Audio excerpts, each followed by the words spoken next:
A lâmina corta o ar num arco perfeito. O sangue jorra em jatos quentes sobre o chão de terra batida. O homem cai de joelhos, as mãos tentando segurar a própria garganta aberta, os olhos arregalados de terror. Ao redor da clareira, o silêncio é quebrado apenas pelos gritos abafados dos outros homens que recuam, apavorados. A mulher que segura a faca tem olhos negros e profundos como o poço mais escuro, e seus lábios não emitem nenhum som. Ela é surda, e ela acaba de matar o feitor-mor da fazenda mais poderosa de Pernambuco. Mas o que essa mulher tinha feito para chegar até aquele momento de vingança? Ela tinha roubado? Não. Tinha assassinado uma criança? Não. Tinha incendiado a plantação? Ainda não. O crime de Ayodele, a escrava surda de 23 anos, foi muito mais terrível aos olhos da aristocracia colonial brasileira de 1795. Ela havia ousado amar. E não qualquer pessoa. Ela havia se apaixonado pela filha do duque Dom Rodrigo de Albuquerque e Melo. E naquele mundo de chicotes, correntes e ferro em brasa, o amor entre uma escrava negra surda e uma jovem nobre branca era sentenciado com a pena mais cruel que existia. A morte pública, lenta para servir de exemplo.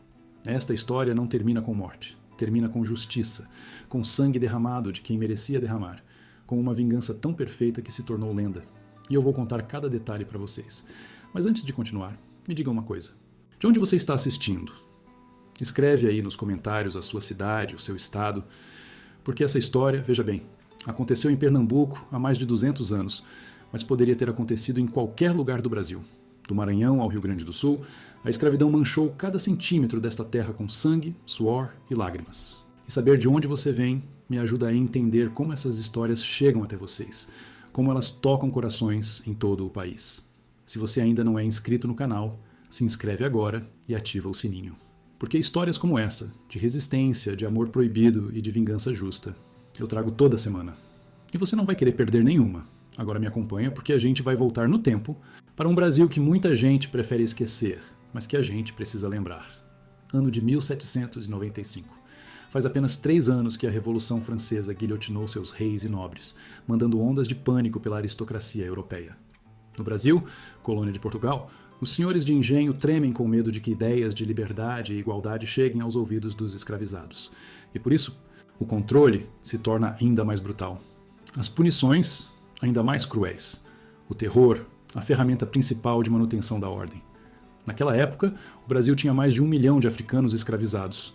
1 milhão de seres humanos tratados como animais de carga.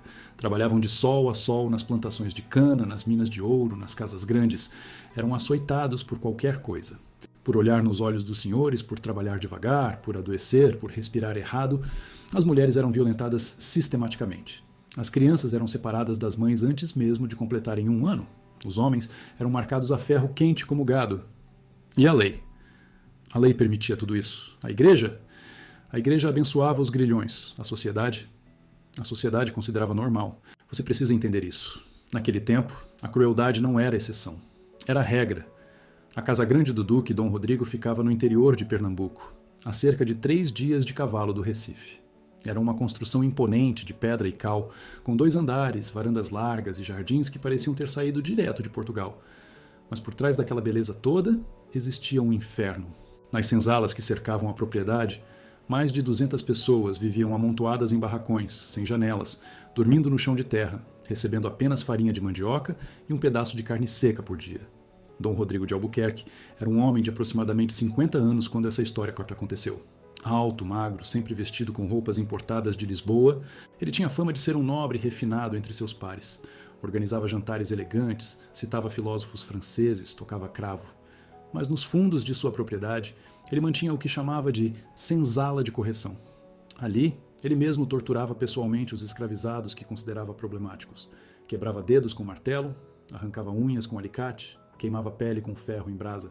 E fazia questão de que os outros vissem para que aprendessem. Dona Mariana, sua esposa, era considerada uma das mulheres mais belas da capitania. Cabelos loiros, olhos verdes, pele branca como porcelana. Nas missas de domingo, ela distribuía esmolas aos pobres e sorria docemente. Mas em casa, ela tinha um prazer especial em humilhar as escravas. Forçava-as a se ajoelharem e lamberem a sola de seus sapatos enquanto suas amigas da sociedade riam e aplaudiam. Cuspia no rosto delas. Beliscava suas peles até sangrar. E se alguma ousasse chorar, a punição era o chicote. O capitão Severino Barbosa, o feitor-mor da fazenda, era a personificação do terror. Um português de uns 40 anos, sem o olho esquerdo, perdido em uma briga de taverna em seus tempos de marinheiro, ele carregava sempre um chicote de couro cru, que ele mesmo preparava, deixando-o de molho em salmoura para que cada golpe ardesse como fogo nas costas abertas. Severino tinha um número.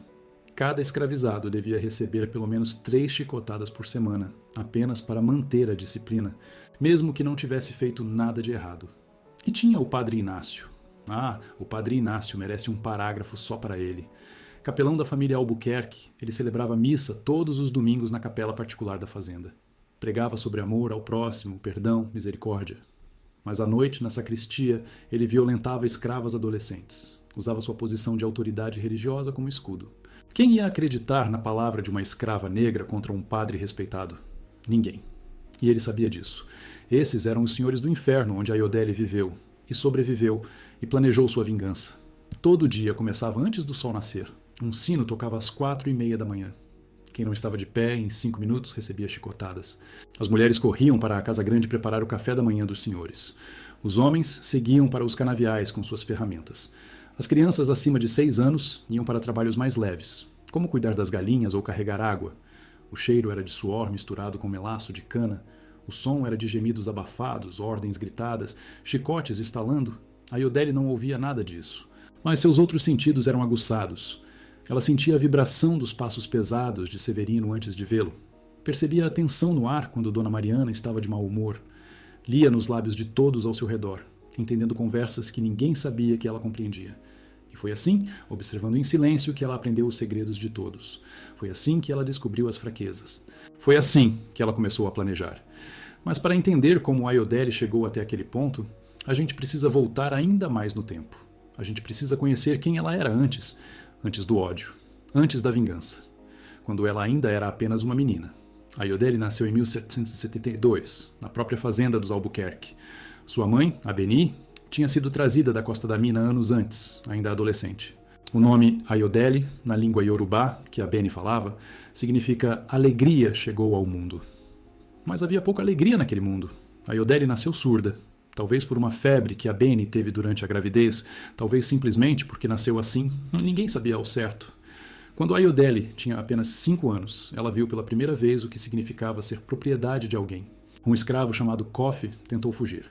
Foi capturado 3 dias depois. Dom Rodrigo ordenou que todos assistissem à punição. Coffee foi amarrado a um poste no centro do terreiro. Recebeu 200 chicotadas. Seu corpo ficou irreconhecível, apenas carne viva e sangue. Depois, Dom Rodrigo cortou os tendões de seus pés com uma faca, para que ele nunca mais pudesse correr. Coffee sobreviveu, mas ficou de cama por meses. Quando voltou ao trabalho, arrastava as pernas. Morreu 6 meses depois de infecção. Aiodele não ouviu os gritos de Coffee, mas viu e nunca esqueceu. Sua mãe, a Beni, tentou protegê-la como podia. Ensinou-a a abaixar a cabeça, a nunca olhar nos olhos dos brancos, a trabalhar em silêncio. Criou gestos secretos para se comunicarem, uma língua só delas. À noite, nas senzalas, a Beni abraçava Aiodele e cantava canções que ela não podia ouvir, mas podia sentir nas vibrações do peito da mãe. Mas quando Aiodele tinha 12 anos, tudo mudou. A Beni foi designada para trabalhar na cozinha da casa grande. Um dia, Dona Mariana acusou-a de ter roubado um broche de prata. A Beni jurou que não tinha feito isso, mas sua palavra não valia nada. A punição foi pública. A Beni foi amarrada ao pelourinho na frente da casa grande. Recebeu 50 chibatadas do capitão Severino. Mas antes disso, Severino e 2 outros feitores a violentaram ali mesmo, na frente de todos. Para humilhar, para quebrar, para mostrar que o corpo dela não era dela. Aiodele assistiu a tudo. Viu sua mãe ser destruída, viu o sangue, viu as lágrimas. E viu, no final, quando a Beni parou de se mexer. O corpo foi jogado em uma vala comum atrás das senzalas. Nenhuma oração, nenhuma cerimônia. Apenas terra jogada por cima. Naquele dia, alguma coisa morreu dentro de Aiodele. E alguma coisa muito mais perigosa nasceu. Uma frieza, uma determinação, uma sede de justiça que não seria saciada com nada menos que sangue. Ela tinha 12 anos e estava completamente sozinha no mundo. Os anos seguintes foram de aprendizado. Aiodele foi colocada para trabalhar na lavanderia, depois nos jardins, depois como mucama na casa grande. Cada lugar era uma oportunidade para observar, para aprender, para entender como funcionava aquele sistema de poder que a oprimia. Ela aprendeu que Dom Rodrigo tinha terror de ser envenenado. Por isso, fazia seus escravos provarem sua comida primeiro. Ela aprendeu que Dona Mariana era viciada em láudano uma tintura de ópio que ela bebia todas as noites para dormir. Ela aprendeu que Severino ficava completamente bêbado toda quarta-feira, dia em que recebia seu pagamento. Ela aprendeu que Padre Inácio tinha pavor de cobras, tendo desmaiado uma vez ao ver uma jiboia no jardim. E ela aprendeu algo mais importante ainda. Ela aprendeu a esconder o que sentia, a sorrir quando queriam que ela sorrisse, a abaixar a cabeça quando esperavam submissão, a parecer burra, inofensiva, invisível. Sua surdez ajudava nisso. As pessoas assumiam que, por ela não ouvir, ela também não entendia nada.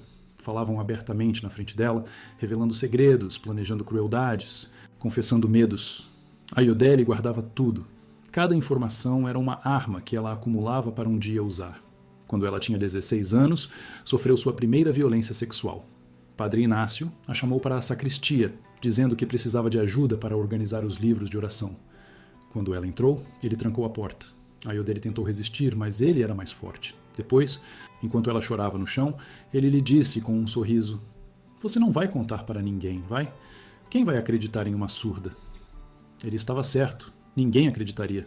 Então a Iodele não contou, mas jurou para si mesma que um dia, de alguma forma, ele pagaria. Aos 18 anos, Dona Mariana quebrou 3 dedos da mão esquerda de Iodele com um castiçal de prata. O motivo? A Iodele havia sido flagrada escrevendo em um pedaço de papel.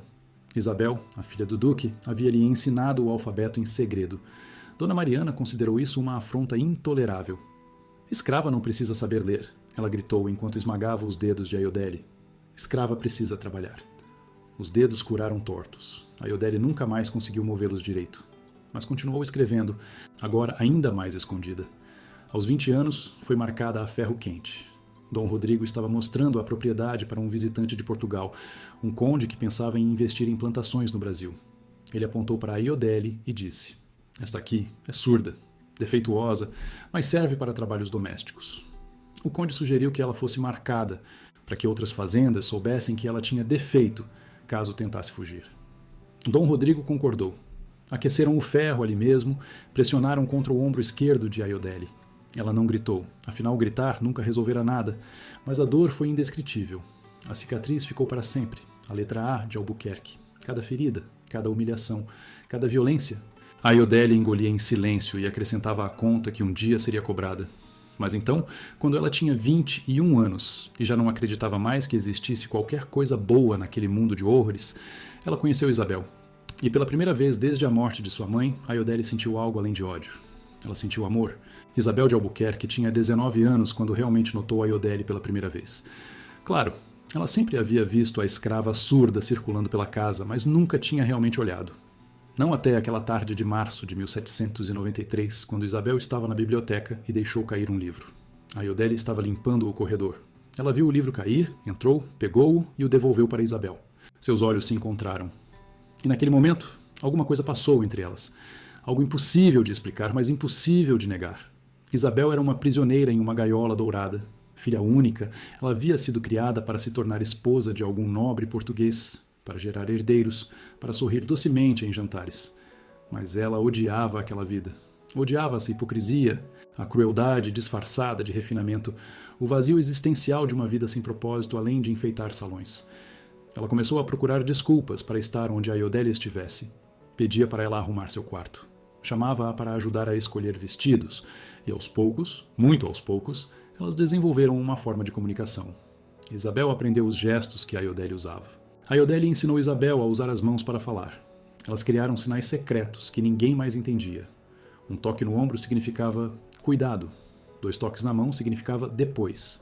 Entrelaçar os dedos por um segundo significava sinto sua falta. E então, em uma noite de junho, na escuridão da despensa onde a Iodele estava organizando mantimentos, Isabel a beijou. Foi o primeiro beijo de ambas, desesperado, assustado, perfeito. Quando se separaram, a Iodele tinha lágrimas nos olhos. Isabel também. Nenhuma disse nada. Uma porque não podia ouvir, a outra porque não havia palavras. Mas ambas sabiam. Suas vidas tinham mudado para sempre. Nos meses seguintes, elas roubaram todos os momentos que puderam. Encontros rápidos em corredores vazios, toques furtivos sob a mesa durante jantares, olhares carregados de significado através de salas lotadas. Isabel ensinava a Iodele a ler e escrever, escondidas na biblioteca, às 3 da manhã. A Iodele ensinava Isabel sobre o mundo real, sobre a crueldade que existia além das paredes protegidas da Casa Grande. E elas falavam sobre fugir, sobre um lugar onde poderiam estar juntas, sem medo. Isabel havia ouvido histórias sobre os quilombos, comunidades de escravos fugidos que viviam livres nas matas. Ayodele conhecia pessoas que tinham contato com quilombolas. Eles vinham disfarçados às vezes, trazendo notícias, planejando resgates. Juntas, elas começaram a sonhar com uma vida diferente. Mas sonhos, naquele mundo cruel, eram perigosos. E o perigo estava prestes a se tornar real, de uma forma que nenhuma delas poderia prever. Em setembro de 1794, Dom Rodrigo recebeu uma carta de Portugal. O Visconde de Bragança, um homem de 45 anos que Isabel nunca havia conhecido, aceitava o pedido de casamento. A cerimônia estava marcada para março do ano seguinte. Isabel seria enviada para Lisboa em fevereiro para se preparar. 6 meses. Era tudo que lhes restava. Quando Isabel contou para Ayodele, as duas estavam no jardim ao amanhecer. Era domingo, o único dia em que podiam ficar juntas por mais tempo sem despertar suspeitas. Isabel chorou. Ayodele não chorou? Ela havia aprendido anos atrás que lágrimas não resolviam nada, mas pela primeira vez em muito tempo, ela sentiu medo. Não medo de dor ou de morte. Medo de perder a única pessoa que a tinha feito sentir humana novamente. Foi Isabel quem falou primeiro sobre fugir de verdade. Não mais como um sonho distante, mas como um plano concreto.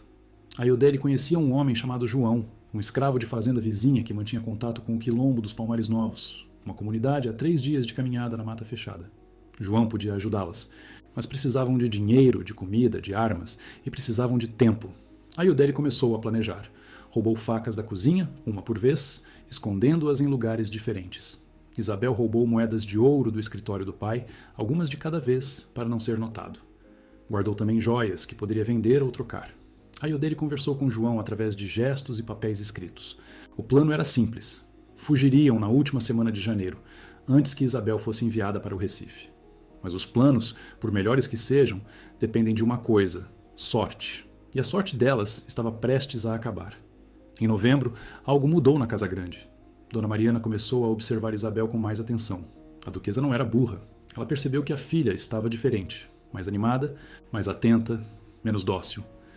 E percebeu também que Isabel passava tempo demais perto de Ayodele. Começou a fazer perguntas.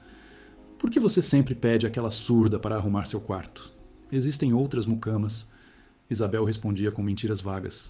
Mas Dona Mariana não se convencia. Uma tarde de dezembro, a duquesa ordenou que uma escrava mais velha, chamada Rosa, vigiasse os movimentos de Isabel. Rosa era uma mulher quebrada pelo sistema, que há muito tinha desistido de qualquer forma de resistência e agora apenas tentava sobreviver obedecendo a tudo. Ela seguiu Isabel por dias e viu os olhares, viu os toques. Viu, certa noite, quando Isabel segurou a mão de Ayodele por 3 segundos a mais do que seria normal. Rosa contou para Dona Mariana. A duquesa não acreditou totalmente. Afinal, como uma senhora nobre poderia se interessar por uma escrava surda?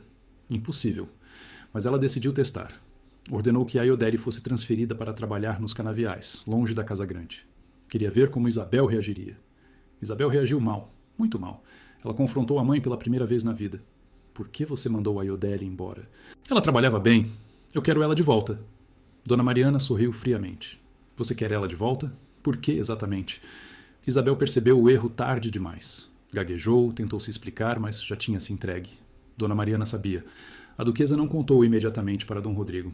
Ela tinha um plano melhor. Ordenou que Ayodele voltasse para a Casa Grande, mas agora com Rosa vigiando tudo. Esperou. Observou. E em uma noite de janeiro finalmente pegou o que procurava. Era 2 da manhã. Isabel havia deixado seu quarto para encontrar Ayodele na biblioteca, como faziam toda semana. Elas tinham 30 minutos, talvez menos, antes que alguém percebesse. Estavam sentadas no chão entre as estantes de livros, segurando as mãos, planejando a fuga que aconteceria em 10 dias. Isabel estava mostrando para Ayodele um mapa que havia roubado do escritório do pai. Ayodele apontava o caminho para o quilombo, e então Isabel a beijou. Um beijo longo, desesperado, cheio de medo do futuro e amor pelo presente. Ayodele retribuiu, segurando o rosto de Isabel entre as mãos como se ela fosse a coisa mais preciosa do mundo. Porque era. A porta se abriu com violência. A luz de 3 lamparinas de óleo iluminou a cena. Dona Mariana estava ali, com Dom Rodrigo, o capitão Severino e Rosa. Eles tinham visto tudo. O silêncio durou 3 segundos. Então, Dom Rodrigo rugiu. Sua voz ecoou pela biblioteca inteira. Sua puta desgraçada. Ele avançou para Isabel, erguendo a mão para bater. Isabel não se encolheu. Pela primeira vez na vida, ela enfrentou o pai. Eu amo ela. Amo mais do que jamais amei qualquer coisa nesta casa maldita. Dom Rodrigo congelou. Aquelas palavras eram mais chocantes do que o beijo, mais perigosas, mais inaceitáveis. Ele respirou fundo, tentando controlar a fúria. Quando falou novamente, sua voz estava estranhamente calma. Você vai para seu quarto, agora, e vai ficar lá trancada até eu decidir o que fazer com você. Ele olhou para Severino. Leve esta criatura para a senzala de correção. Amanhã, após a missa, ela será açoitada até a morte na frente de todos, para que aprendam o que acontece com escravas que esqueceram seu lugar. Isabel gritou.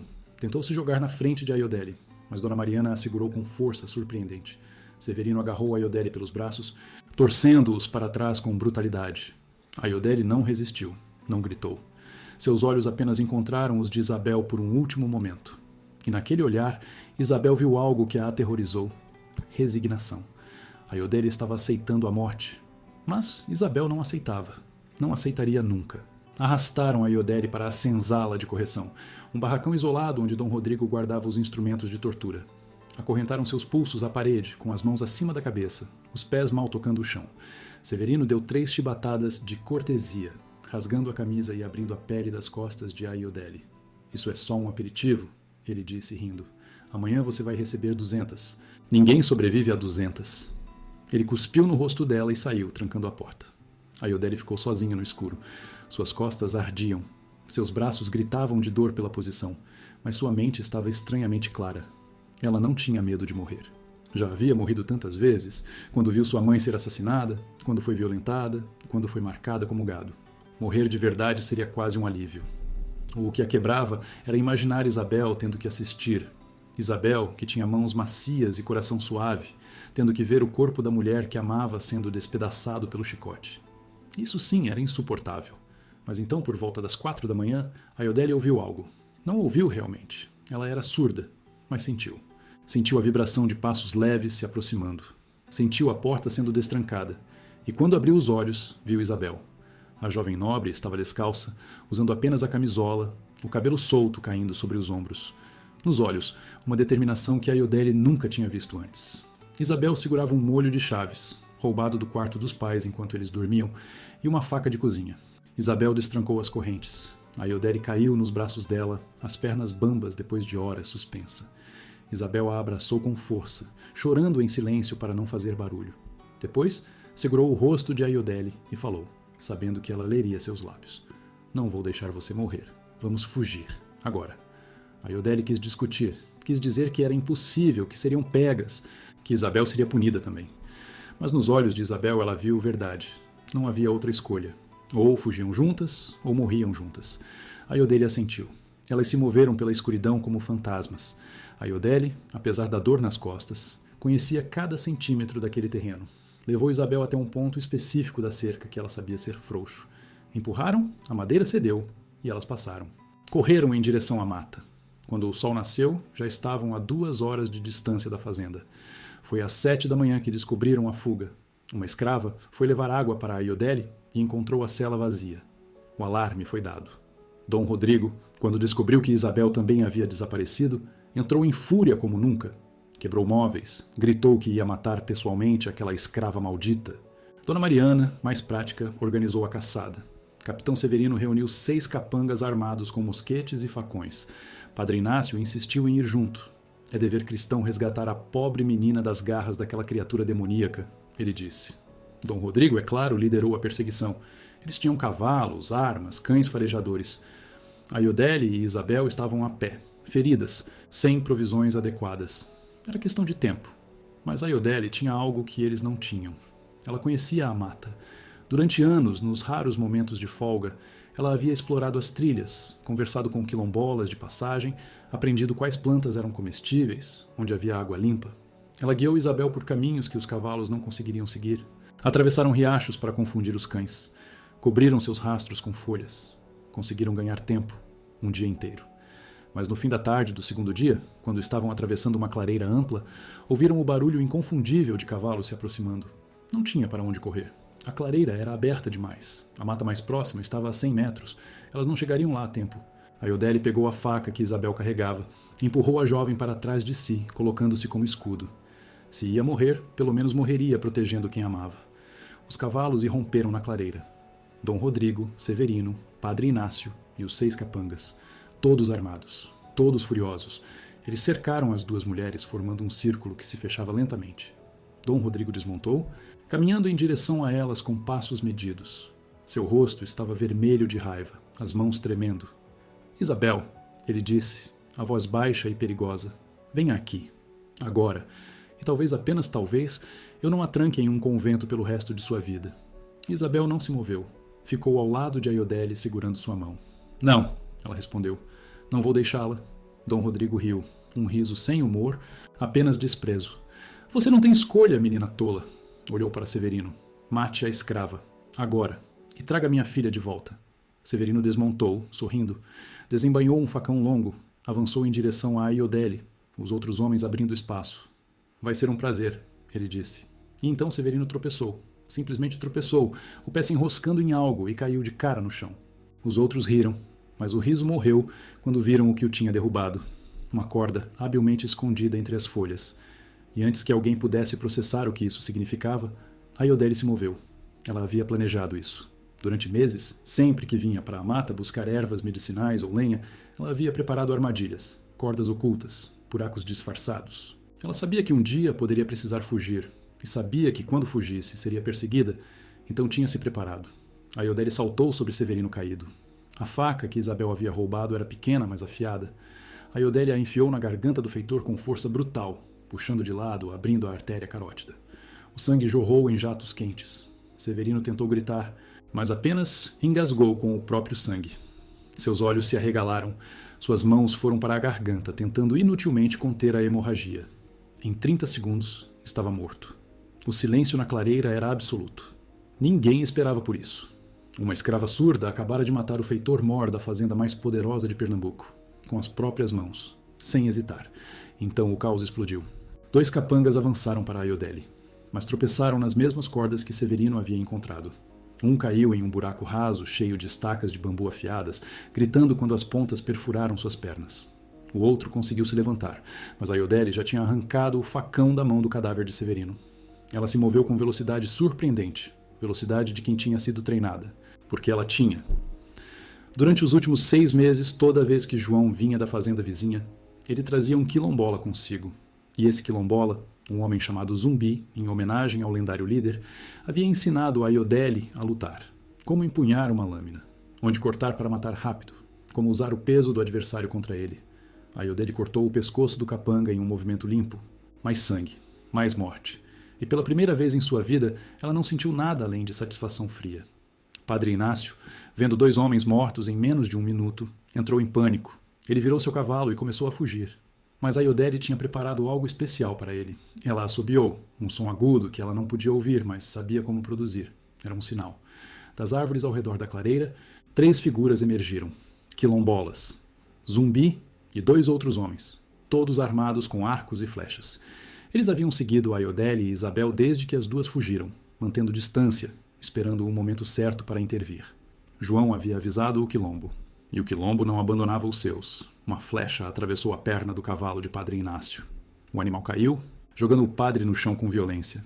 Inácio tentou se levantar, mas Zumbi já estava sobre ele. Amarrou suas mãos com corda resistente. E então Ayodele se aproximou. Ela tinha um saco de pano na mão. Tinha preparado aquilo semanas atrás, sabendo que um dia poderia precisar. Dentro do saco havia 3 cobras de araracas, capturadas vivas. Ayodele abriu o saco e despejou as serpentes sobre o padre imobilizado. Padre Inácio gritou. Gritou como nunca tinha gritado na vida. As cobras, assustadas e agressivas, atacaram. Uma mordeu seu braço, outra seu pescoço, a terceira sua perna. O veneno da jararaca é doloroso. Causa inchaço, necrose e hemorragia interna, mas demora para matar. Inácio teria horas de agonia pela frente. Ayodele se abaixou ao lado dele. Olhou nos olhos apavorados do homem que a havia violentado e leu seus lábios claramente quando ele tentou implorar: por favor, pelo amor de Deus, me ajude. Ela não respondeu. Apenas cuspiu no rosto dele e se afastou. Os 4 capangas restantes haviam fugido no caos. Restavam apenas Dom Rodrigo e um último capanga ao lado dele. O duque ainda estava no cavalo, segurando um mosquete, mas suas mãos tremiam. Pela primeira vez em 50 anos de vida, Dom Rodrigo de Albuquerque e Melo sentiu medo. Medo real. Medo de uma escrava surda que acabara de matar 3 homens sem hesitar. Isabel se adiantou. Caminhou até o cavalo do pai, olhando-o nos olhos. Estendeu a mão. Me dê a arma, ela disse. Sua voz não tremia. Dom Rodrigo olhou para a filha como se ela fosse uma estranha. E talvez fosse. A menina dócil que ele conhecia tinha morrido. Em seu lugar estava uma mulher que ele não reconhecia. Ele entregou o mosquete. Não teve escolha. Isabel pegou a arma, pesou-a nas mãos. Nunca tinha segurado uma arma antes. Apontou para o pai. Desça do cavalo. Ele desceu lentamente. O último capanga tentou intervir, mas Zumbi colocou uma flecha na corda do arco, apontando para ele. O homem congelou. Isabel olhou para Ayodele. Nos olhos da escrava surda havia algo que precisava ser feito, algo que não podia ser deixado pela metade. Isabel entendeu. Ela abaixou a arma, e Ayodele se aproximou de Dom Rodrigo. O que aconteceu a seguir foi justiça. Justiça brutal, sangrenta, mas justiça ainda assim. Ayodele tinha carregado algo mais em sua fuga. O ferro de mar cargado que Dom Rodrigo tinha usado nela. Tinha carregado pelo peso, pela lembrança, pela promessa. Zumbi acendeu uma fogueira pequena. Ayodele colocou o ferro no fogo. Dom Rodrigo tentou correr, mas estava velho, lento, e os quilombolas o pegaram facilmente. Amarraram-no a uma árvore. Ayodele esperou o ferro ficar vermelho. Então, com as próprias mãos, pressionou-o contra a testa do duque. Ele gritou. Gritou como milhares de escravizados tinham gritado antes dele. A carne queimou. O cheiro era horrível. Quando ela retirou o ferro, as letras estavam gravadas para sempre. Monstro. Mas ela não parou. Pegou as mãos dele. Uma por uma, quebrou cada dedo lentamente. Ouviu, ou melhor, viu os ossos estalarem. Viu a dor no rosto dele. Dom Rodrigo implorou. Chorou. Prometeu riquezas, liberdade, qualquer coisa. Ayodele não se importou. Ela era surda às suas palavras. Surda à sua dor. Assim como ele tinha sido surdo à dor dela. Finalmente, ela pegou o chicote que tinha tirado de Severino, o mesmo chicote que tinha rasgado as costas de sua mãe, o mesmo que tinha sido usado em milhares de corpos negros, e enfiou-o na garganta de Dom Rodrigo, empurrando fundo, até ele engasgar com o couro e o sangue, até ele parar de se mexer. Quando terminou, Ayodele estava coberta de sangue, mas seus olhos estavam secos. Não havia lágrimas, apenas uma sensação estranha, não exatamente felicidade, mas algo próximo de paz. A conta tinha sido paga, parcialmente. Isabel estava em choque. Ela tinha visto morte antes. Execuções públicas de escravos, punições brutais, mas nunca tinha visto vingança. Nunca tinha visto justiça sendo feita com as próprias mãos. E uma parte dela, uma parte que ela não sabia que existia, sentia uma satisfação sombria com o que acabara de testemunhar. O capanga restante havia fugido durante a execução de Dom Rodrigo. Deixaram-no ir. Um homem correndo apavorado pela mata levaria horas para chegar à fazenda, tempo mais do que suficiente. Zumbi se aproximou de Ayodele e Isabel. Falou em português misturado com iorubá, fazendo gestos amplos para que Ayodele pudesse acompanhar. Vocês podem vir conosco para o quilombo agora, estão seguras. Ou... Ele pausou, olhando para Ayodele com respeito. Ou podemos voltar. Terminar o que começamos. Ayodele olhou para Isabel. A pergunta estava clara nos seus olhos. O que você quer? Isabel respirou fundo. Pensou em sua mãe, Dona Mariana, que tinha quebrado os dedos de Ayodele, que tinha organizado aquela caçada, que tinha uma vida inteira de crueldades nas costas. Temos que voltar, Isabel disse. Ainda não acabou. Ayodele assentiu. Era exatamente o que ela queria ouvir. Eles deixaram Padre Inácio agonizando na clareira. As cobras tinham feito seu trabalho. Ele ainda estava vivo, mas não por muito tempo. Os gemidos dele acompanharam o grupo por 100 metros até finalmente silenciarem. Ninguém olhou para trás. A viagem de volta foi rápida. Eles tinham cavalos agora, os dos perseguidores mortos. Cavalgaram por 3 horas, chegando à fazenda quando o sol estava se pondo. A casa grande estava toda iluminada. Dona Mariana certamente esperava notícias, esperava que seu marido voltasse com a filha e a cabeça da escrava em uma lança. Ela ia ter uma surpresa. Zumbi e seus homens ficaram nas sombras ao redor da casa grande. Ayodele e Isabel entraram sozinhas. Ayodele conhecia uma entrada lateral, usada pelas mucamas, que raramente estava trancada. Entraram em silêncio, descalças, movendo-se pelas sombras. Encontraram Dona Mariana em seu quarto. Ela estava sentada em frente ao espelho, escovando os longos cabelos loiros. Uma garrafa de láudano estava aberta ao lado dela. Ela já havia tomado sua dose noturna. Quando viu o reflexo de Ayodele e Isabel na porta, congelou. O pente caiu de suas mãos. Você, Ela começou, a voz falhando. Você deveria estar morta. Ayodele caminhou até ela lentamente. Isabel fechou a porta atrás de si, trancando-a. Dona Mariana tentou gritar, mas Isabel cobriu sua boca com a mão. Não, a jovem disse. Você não vai gritar. Você vai ouvir. E então Isabel falou. Falou por todos os anos em que tinha sido silenciada. Falou pela mãe de Ayodele, por todas as escravas humilhadas, por todas as vidas destruídas por aquela mulher de beleza angelical e coração podre. Dona Mariana tentou se debater, mas o láudano já estava fazendo efeito, deixando-a mole, lenta. Ayodele pegou a garrafa de láudano. Era uma garrafa grande, quase cheia. A dose normal era uma colher de chá. Ayodele tinha outros planos. Ela forçou a boca de Dona Mariana aberta. A duquesa tentou resistir, mas estava fraca demais.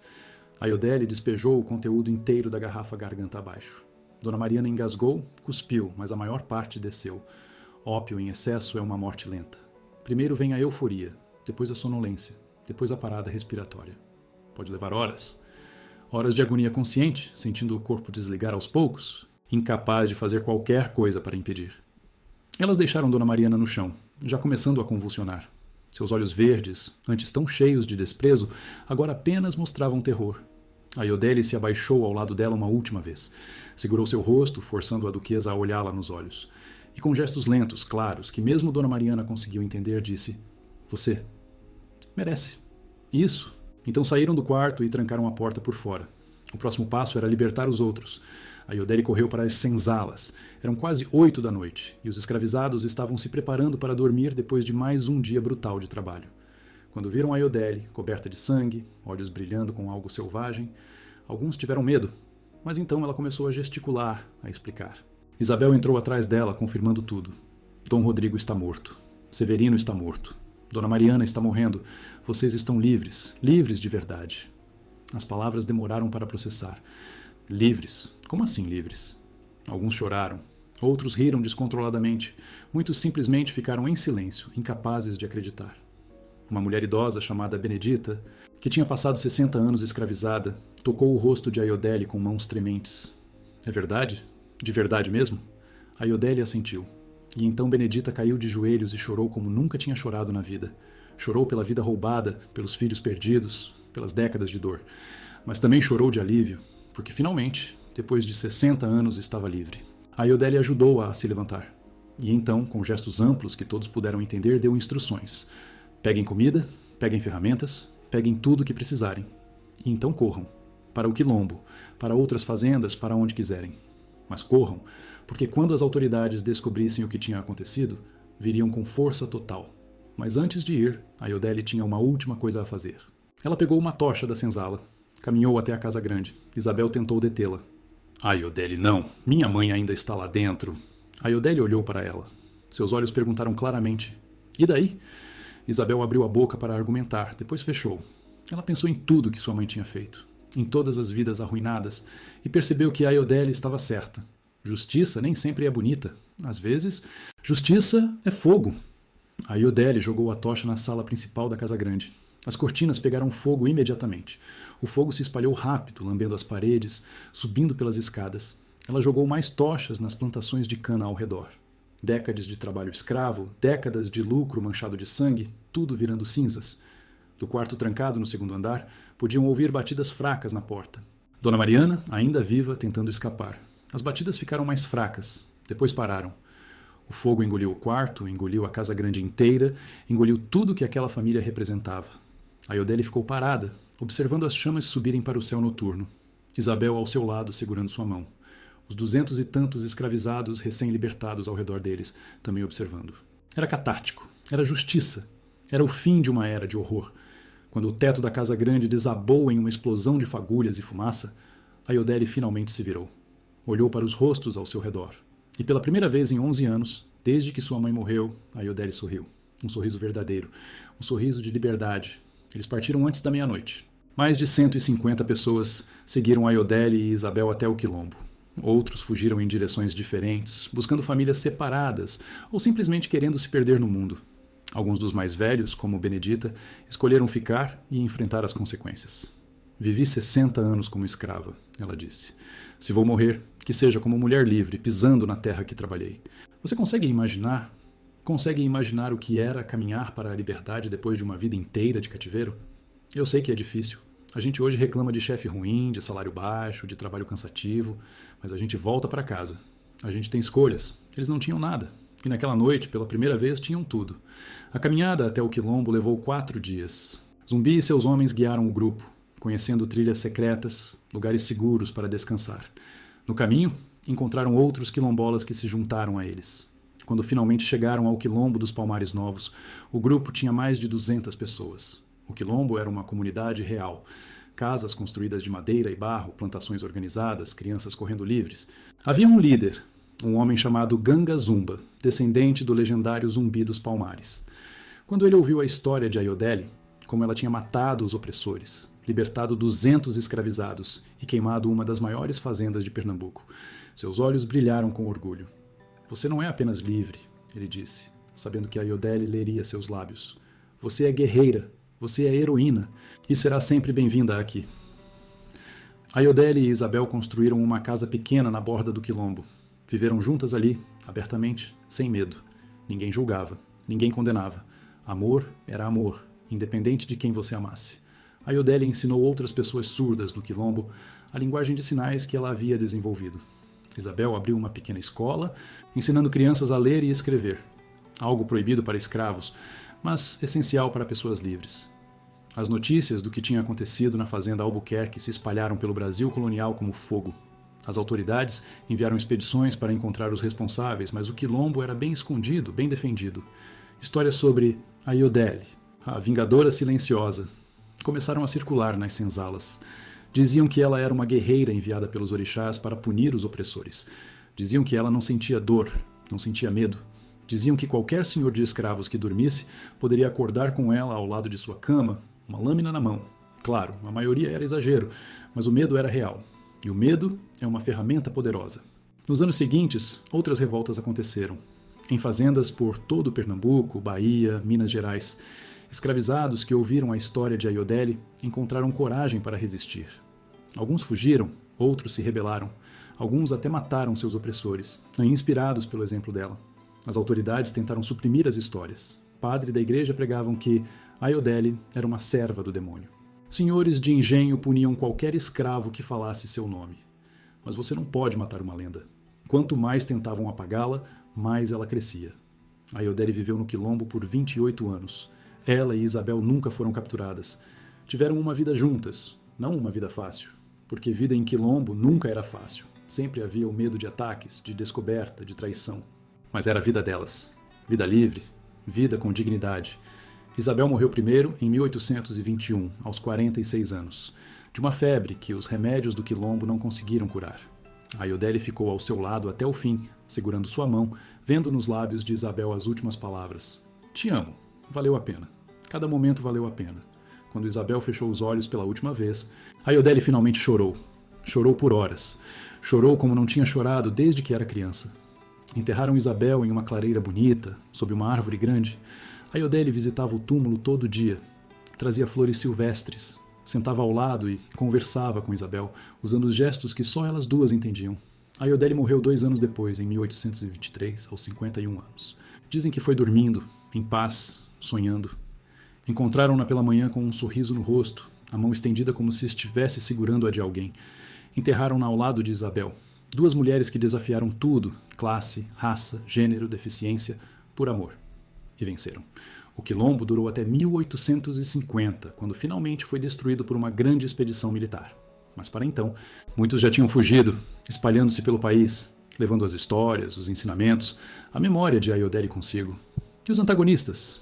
Bem, Dom Rodrigo, Capitão Severino, Padre Inácio e Dona Mariana morreram naquela noite de janeiro de 1795. Suas mortes foram registradas oficialmente como assassinato por escravos rebeldes. Não houve funeral grandioso. Não houve luto público. As famílias nobres de Pernambuco ficaram com vergonha de associação. A fortuna dos Albuquerque foi confiscada pela coroa portuguesa. O capanga que fugiu espalhou histórias exageradas sobre o que tinha visto, falando de uma bruxa surda com poderes demoníacos. Isso apenas aumentou a lenda de Ayodele. Ele morreu 5 anos depois, alcoólatra, atormentado por pesadelos. Rosa, a escrava que tinha delatado Isabel e Ayodele, Foi libertada pelos quilombolas naquela noite, mas a liberdade não trouxe paz. Ela viveu com a culpa pelo resto da vida, sabendo que tinha traído as próprias. Morreu sozinha, rejeitada tanto por brancos quanto por negros. Mas sabe o que é importante entender? A história de Ayodele não foi única. Não foi. Durante os mais de 300 anos de escravidão no Brasil, houve milhares de histórias de resistência. Milhares de Ayodeles que lutaram, que se rebelaram, que preferiram morrer livres do que viver escravizados. A diferença é que a maioria dessas histórias se perdeu, foram apagadas dos livros de história. Porque contar essas histórias é perigoso. É lembrar que opressão sempre gera resistência, que injustiça sempre gera raiva, e que raiva, quando acumulada, eventualmente explode. O sistema escravista brasileiro foi um dos mais brutais da história humana. Mais de 4 milhões de africanos foram trazidos para cá à força. Milhões morreram na travessia. Milhões morreram nas plantações, nas minas, nas casas dos senhores. E esse horror durou de 1500 até 1888, quase 400 anos. 4 séculos de dor, sangue, lágrimas. E sabe o pior? Durante todo esse tempo, era legal. Era aceito. Era considerado normal. A igreja abençoava, a lei protegia, a sociedade participava, famílias respeitáveis tinham escravos. Bons cristãos marcavam seres humanos com ferro quente. Pessoas de bem açoitavam, violentavam, matavam outros seres humanos e dormiam tranquilas à noite. Isso não é história antiga. Não é algo que aconteceu há 1000 anos em terras distantes. Aconteceu aqui, no Brasil, há pouco mais de 130 anos. Meu bisavô era vivo quando a escravidão acabou. Talvez o seu também fosse. Essa dor, essa violência, esse trauma dele está tão perto que a gente ainda sente os ecos. As fazendas foram queimadas, mas o racismo continua. Os senhores morreram, mas a desigualdade permanece. As correntes foram quebradas, mas as consequências ainda prendem milhões de brasileiros negros em pobreza, violência, falta de oportunidades. Por que contar a história de Ayodele então? Por que trazer essas memórias dolorosas à tona? Porque precisamos lembrar. Precisamos lembrar que injustiça não pode ser aceita calada, que opressão não pode ser tolerada, que sistemas de poder construídos sobre sofrimento eventualmente caem, seja por mudança pacífica ou por revolução sangrenta. A história de Ayodele nos ensina 3 coisas fundamentais. Primeiro, que amor verdadeiro não conhece barreiras, nem de classe, nem de raça, nem de corpo. Isabel e Ayodele se amaram em um mundo que dizia que era impossível e provaram que estava errado. Segundo, que deficiência não é fraqueza. A Ayodele era surda em um mundo que considerava isso uma maldição, mas sua surdez a tornou observadora, atenta, estratégica.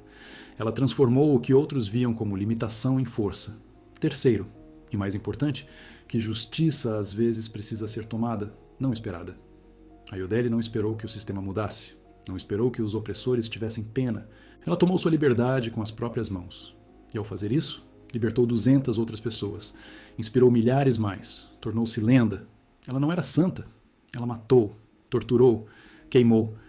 E não vou ficar aqui fingindo que isso é bonito ou romântico. Violência é feia, sempre foi, sempre será. Mas existe diferença entre violência do opressor e violência do oprimido.